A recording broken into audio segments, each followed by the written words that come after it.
Ao Brasil, com essa viagem de Lula aos Estados Unidos, o vice Geraldo Alckmin assume a presidência do país pela segunda vez.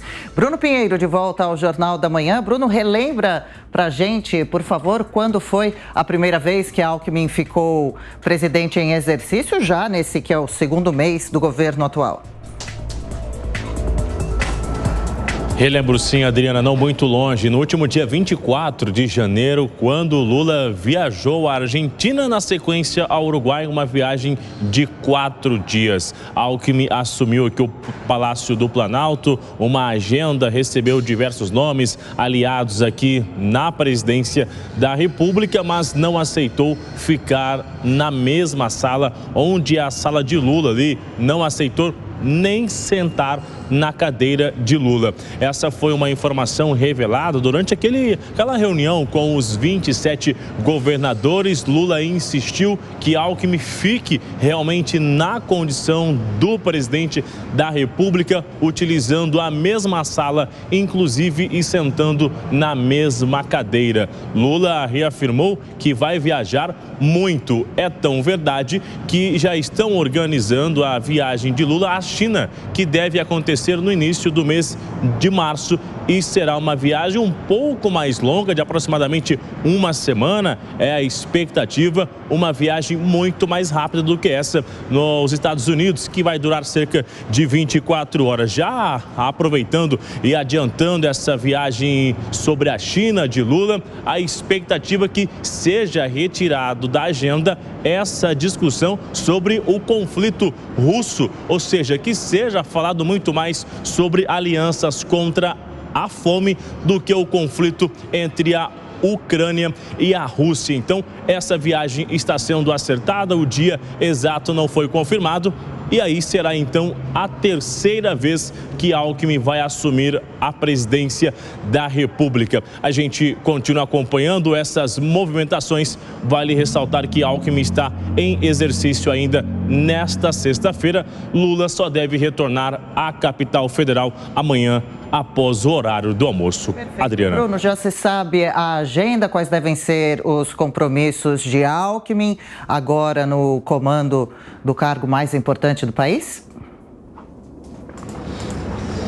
Agora, na parte da manhã, deve receber alguns aliados também, algumas visitas importantes, algumas conversas. Essas articulações, vale ressaltar que Alckmin, ele também acumula a função de ministro também da Indústria e do Comércio, o que ajuda, o que vai intensificando ainda mais essas articulações e essas negociações. Na última semana, aliás, no início da semana, Alckmin esteve com representantes do empreendedorismo, uma discussão sobre a reforma, sobre a arrecadação.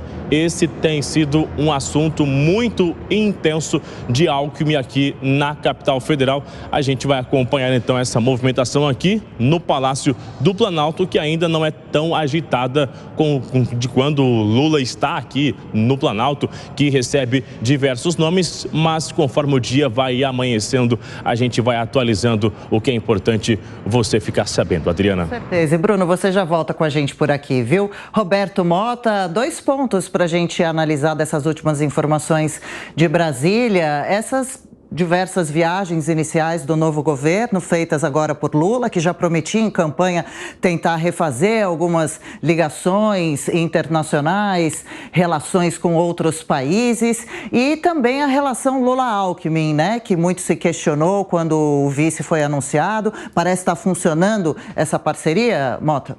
São 2 pontos muito interessantes, Adriana. Eu gostei muito da análise do professor que nós entrevistamos há pouco. Essa viagem aos Estados Unidos, em particular, me parece ter 2 funções. A primeira é gerar notícias, né? Gerar manchetes, gerar coisas positivas para que as pessoas falem, porque os primeiros meses desse governo têm sido um desastre, tanto em relação aos atos realizados, quanto às declarações dadas. É difícil a gente escolher a pior declaração que já foi dada por um integrante do governo, porque elas têm sido terríveis. Cada uma delas derruba o mercado, derruba expectativas, as empresas ficam ameaçadas de sair do Brasil. É um festival de equívocos, né? Alguns com muito impacto no mercado. Então, uma viagem assim, ajuda a melhorar a agenda, limpa o ar. A segunda função dessa viagem, provavelmente, é a tentativa de encontrar alguma forma de ter um apoio mútuo, né? Não entre o governo americano e o governo brasileiro, mas entre os dois políticos, porque eles se encontram os dois em situações internas bastante desconfortáveis, né? E eles dois reagem a essa situação interna com estratégias ideológicas bastante parecidas. A esquerda brasileira, eu já falei isso aqui várias vezes, importa as suas táticas diretas à esquerda americana. Então, por isso, um dos itens da pauta é o tal combate à desinformação, que lá nos Estados Unidos dá muita confusão isso, né?